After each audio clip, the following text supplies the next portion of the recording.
नमस्कार, हमारी खास पेशकश में आपका स्वागत है। आपके साथ मैं हूं नेहा आनंद। इस साल के मॉनसून का पहला पूर्वानुमान जारी कर दिया गया है।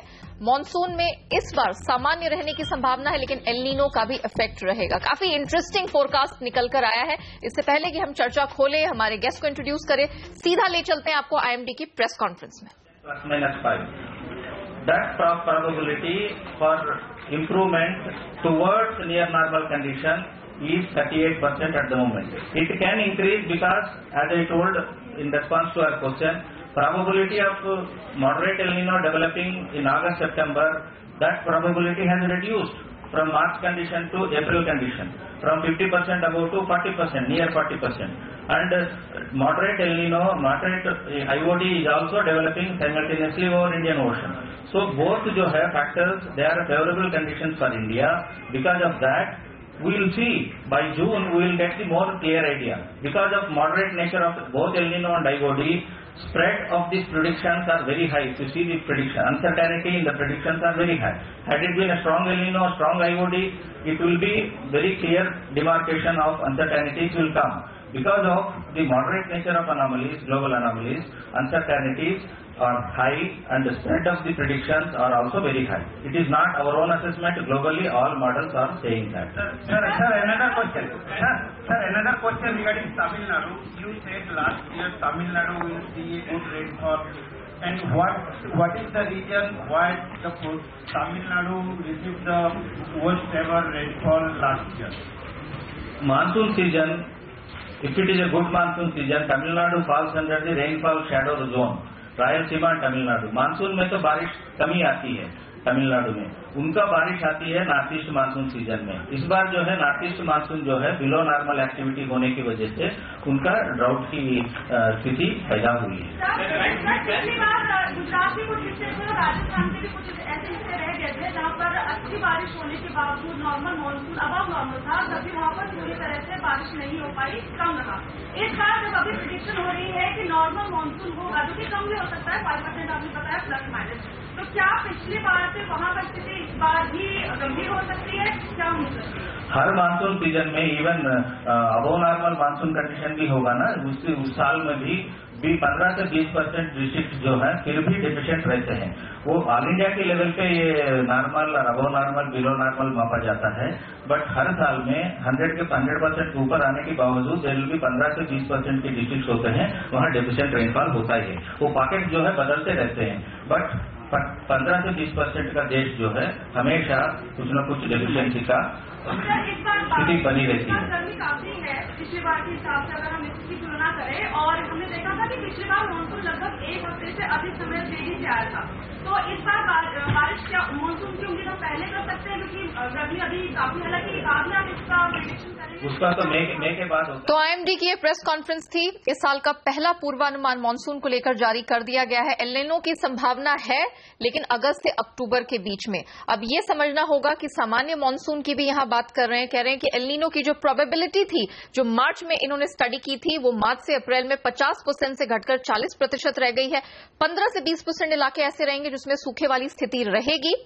जो साउथ का पोर्शन है उसको अपना जो बारिश है वो साउथ वेस्ट मानसून से नहीं, नॉर्थ ईस्ट मानसून से मिलती है, तो उसकी कहानी यहां पर अलग है। लेकिन ऑल इन ऑल अभी आईएमडी की जो स्टोरी है, अंडरलाइन स्टोरी, फिलहाल एक जो उनकी बॉडी लैंग्वेज है यही सेट कर रही है कि एक सामान्य मानसून देखने को मिलेगा, लॉन्ग पीरियड एवरेज का, यानी कि 50 साल की बारिश के एवरेज का 96%, जिसका मतलब है कि एक सामान्य मानसून फिलहाल देखने को हमें इस साल मिल सकता है। हमारे साथ बतौर गेस्ट एक्सपर्ट्स यहां पर एग्री इकोनॉमिस्ट देवेंद्र शर्मा जी और मार्केट एक्सपर्ट अजय बग्गा साहब जुड़ चुके हैं। शर्मा साहब, पहले आपका रिएक्शन लेना चाहूंगी आईएमडी के इस पहले पूर्वानुमान पे।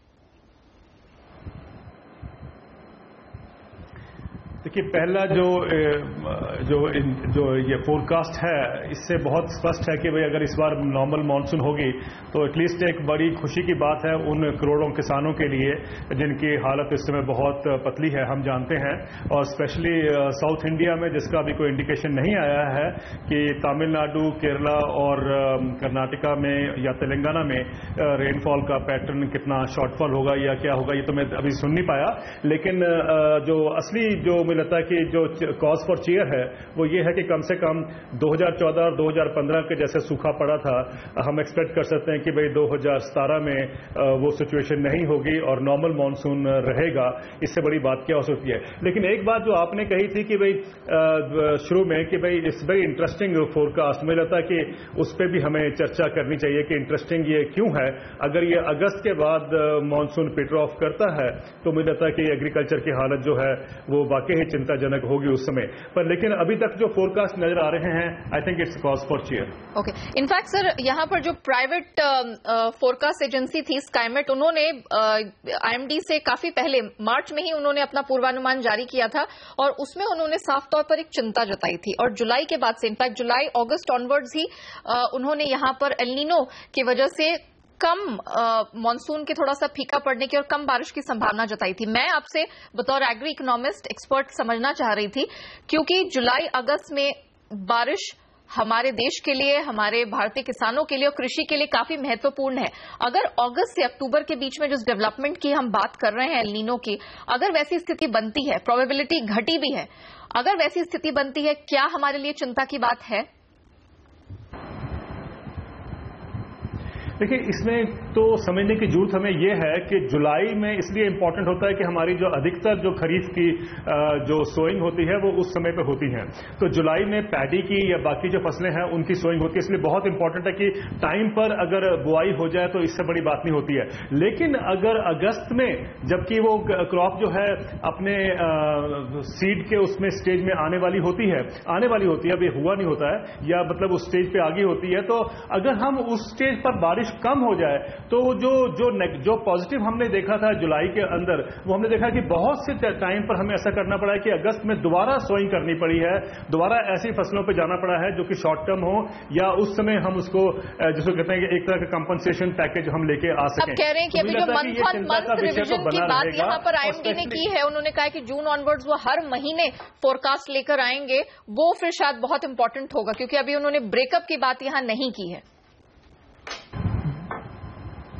बहुत इंपॉर्टेंट इसलिए भी होगा क्योंकि that means we have to keep our fingers crossed. ये ओवरऑल जो नजरिया होता है ये तो ठीक है, लेकिन हर महीने क्या प्रोग्रेस होती है, क्या डेवलपमेंट होती है, मुझे लगता है कि बहुत इंपॉर्टेंट है। शर्मा साहब, मैं यहाँ पर मार्केट का एक व्यू लेती हूँ। अजय बग्गा साहब भी हमारे साथ यहाँ पर जुड़ चुके हैं। बग्गा साहब, आपका क्या रिएक्शन है? मार्केट इस पूरे डेवलपमेंट को, ये पहले फोरकास्ट को कैसे परसीव करेगा? हाँ नेहा जी, अगर आज देखें जिस तरह से मार्केट सुबह तो बहुत तेजी से बढ़ा था, लगभग 1% ऊपर था भारतीय मार्केट, और फिर एक करेक्शन आई और यही लगाया जा रहा था अंदेशा कि या तो इंटरनेशनल इश्यूज हैं यूके के इलेक्शन करके, और दूसरा मॉनसून का जो एस्टिमेट है वो खराब आने वाला है, उसके चलते पोजीशंस लाइटन की गई। अब मॉनसून का इम्पैक्ट जो भारतीय मार्केट्स पे रहता है वो दो तरफा है। एक तो स्ट्रेट एग्रीकल्चर आउटपुट पे, दूसरा है जो खपत रहती है एफएमसीजी कंपनीज की, ड्यूरेबल्स कंपनीज की, fertiliser companies, tractors, agricultural implement और एग्रीकल्चरल केमिकल्स। तो जो भी सप्लायर हैं हमारी रूरल इकोनॉमी में, उनके ऊपर भी इम्पैक्ट रहता है। इसमें हम यही कहेंगे कि हमने जो देखा है मार्केट का कोरिलेशन इतना स्ट्रांग नहीं है, इकोनॉमिक ग्रोथ का भी कोरिलेशन अब इतना स्ट्रांग नहीं रहा मॉनसून के साथ। इसके भी कुछ कारण है। एक तो सरकार अब काफी तेजी से मेजर्स लेना शुरू कर दिया है। आप देखिए इस साल भी क्योंकि बजट पहले पारित किया गया, तो अप्रैल 1 को ही मनरेगा का जो खर्चा है इस साल का ऑलरेडी 50% सरकार ने स्टेट्स को एलोकेट कर दिया है। तो फंड्स पहुंच गए हैं और मनरेगा का काफी काम वाटर के रिलेटेड ही है, वाटर कंजर्वेशन और वाटर के स्रोतों को क्लीन अप, डिसिल्टिंग करने का, तो उसका डायरेक्ट इम्पैक्ट आता है। दूसरा है जो रेमेडियल मेजर्स सरकार लेती जा रही है, तो लगभग अब 50% एग्रीकल्चर भारत में इरिगेशन बेस्ड हो गया है, स्ट्रेट मॉनसून पे इम्पैक्टेड नहीं है। ये कहते हुए ये बात जरूर कहनी पड़ेगी कि जो रिजर्वॉयर का लेवल है, जो सरकारी एजेंसियां बताती हैं, पिछले हफ्ते जो बताया गया लगभग 31% कैपेसिटी पे रिजर्वॉयर चल रहे हैं, तो पानी इतना नहीं है। इसके लिए कुछ ना कुछ अब आप वाटर कट्स देख सकते हैं और सरकार को अब काफी सारे कदम भी उठाने पड़ेंगे। हालांकि अभी पहला पूर्वानुमान है, यहां पर सामान्य रहने की संभावना जताई जा रही है, लेकिन साथ ही आईएमडी ने यह भी कहा है कि वो महीने दर महीने जून से ही शुरू करते हुए वो यहां रिव्यू करेंगे और साथ ही अपने नंबर्स जारी करते रहेंगे। एल नीनो की भी संभावना को उन्होंने सामने रखा है कि अगस्त के बाद डेवलपमेंट हो सकता है। हमारे दोनों एक्सपर्ट्स बने हुए हैं हमारे साथ। मुझे अभी रुकना होगा एक छोटे से ब्रेक के लिए। ब्रेक के बाद ये चर्चा जारी रहेगी, आप बने रहिए हमारे साथ।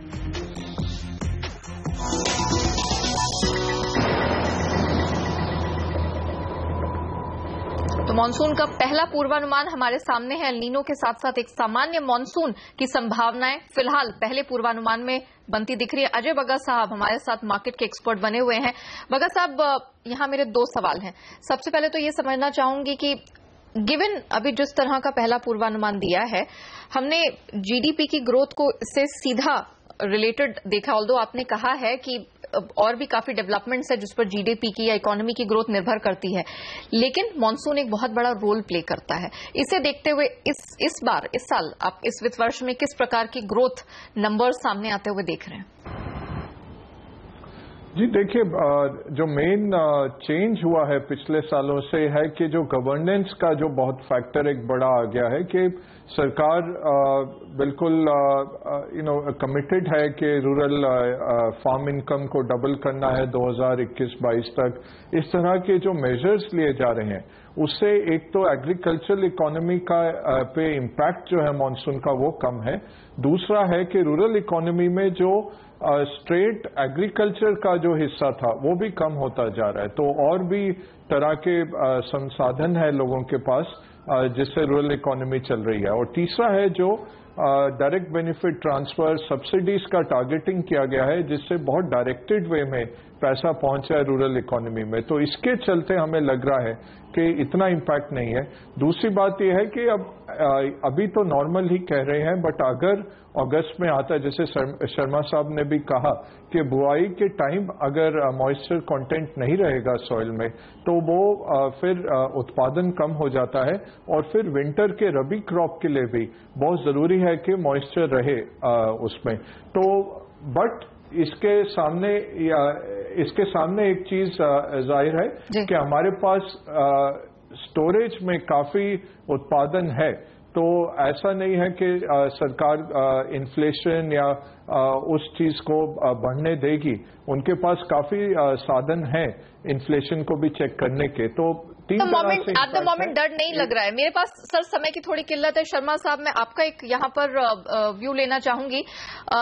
हमारा उत्पादन बम्पर रहा है, लेकिन जो शुगर केन है उस पर खासा असर पड़ा है, क्योंकि गिवन द फैक्ट कि पिछले साल अच्छा सामान्य मॉनसून था, लेकिन महाराष्ट्र के इलाकों में सूखे की स्थिति रही, जिसकी वजह से हमने शुगर रिकवरी में, यील्ड में बहुत बड़ा असर पड़ता हुआ देखा है। इस साल भी अगर सूखे की स्थिति महाराष्ट्र, मध्य महाराष्ट्र प्रोड्यूसिंग बेल्ट्स में रही, तब कैसे हालात आप शुगर केन के लिए एंड देयर आफ्टर शुगर के लिए देख रहे हैं? देखिए, ये ठीक है कि शुगर केन पे इम्पैक्ट पड़ेगा अगर सूखा पड़ता है या बारिश कम रहती है महाराष्ट्र में, ये तो मैं मानता हूं, लेकिन मुझे इससे ज्यादा चिंता नहीं है। मुझे चिंता ये है कि वो करोड़ों किसानों का क्या हाल होगा अगर सूखा जब पड़ता है। और आप जानते हैं कि अभी हाल में एक बच्ची ने जो आत्महत्या की है, एक बेटी ने महाराष्ट्र में, उसने इसलिए आत्महत्या की कि पिताजी के पास पैसे नहीं थे उसकी शादी करने के लिए। तो ये जो क्राइसिस है ये हम देख रहे हैं कि भयंकर है इस देश में, और इसलिए इंपॉर्टेंट है क्योंकि 1700 रुपए अगर किसानों की एवरेज इनकम है इकोनॉमिक सर्वे 2016 के हिसाब से 17 राज्यों में, तो इसका मतलब साफ है कि कितना एग्रीकल्चर डिस्ट्रेस है इस समय कंट्री में। और बारिश जो है एक बहुत बड़ा उनके लिए एक ब्लेसिंग्स होती है, और ये हमें समझना है बहुत जरूरी। I am not worried about कि शुगर केन का क्या होगा या वीट का क्या होगा, मोर इंपॉर्टेंट है कि किसानों का क्या होगा जिनका सर्वाइवल जो है बारिश के साथ जुड़ा हुआ है। सरकार को मॉनसून सामान्य रहे, लेकिन सरकार को इसे हार्नेस करने की जरूरत है, और इसका उसका पूरा बेनिफिट हमारे किसानों को मिलना बहुत जरूरी है। बग्गा साहब, शर्मा जी, बहुत शुक्रिया समय निकालकर हमारे साथ जुड़ने के लिए और अपने फर्स्ट रिएक्शन और एनालिसिस मानसून के पहले पूर्वानुमान पर देने के लिए। तो फिलहाल हमारी खास चर्चा में इतना ही। हमें दीजिए इजाजत, लेकिन आप बने रहिए, देखते रहिए CNBC आवाज। नमस्कार।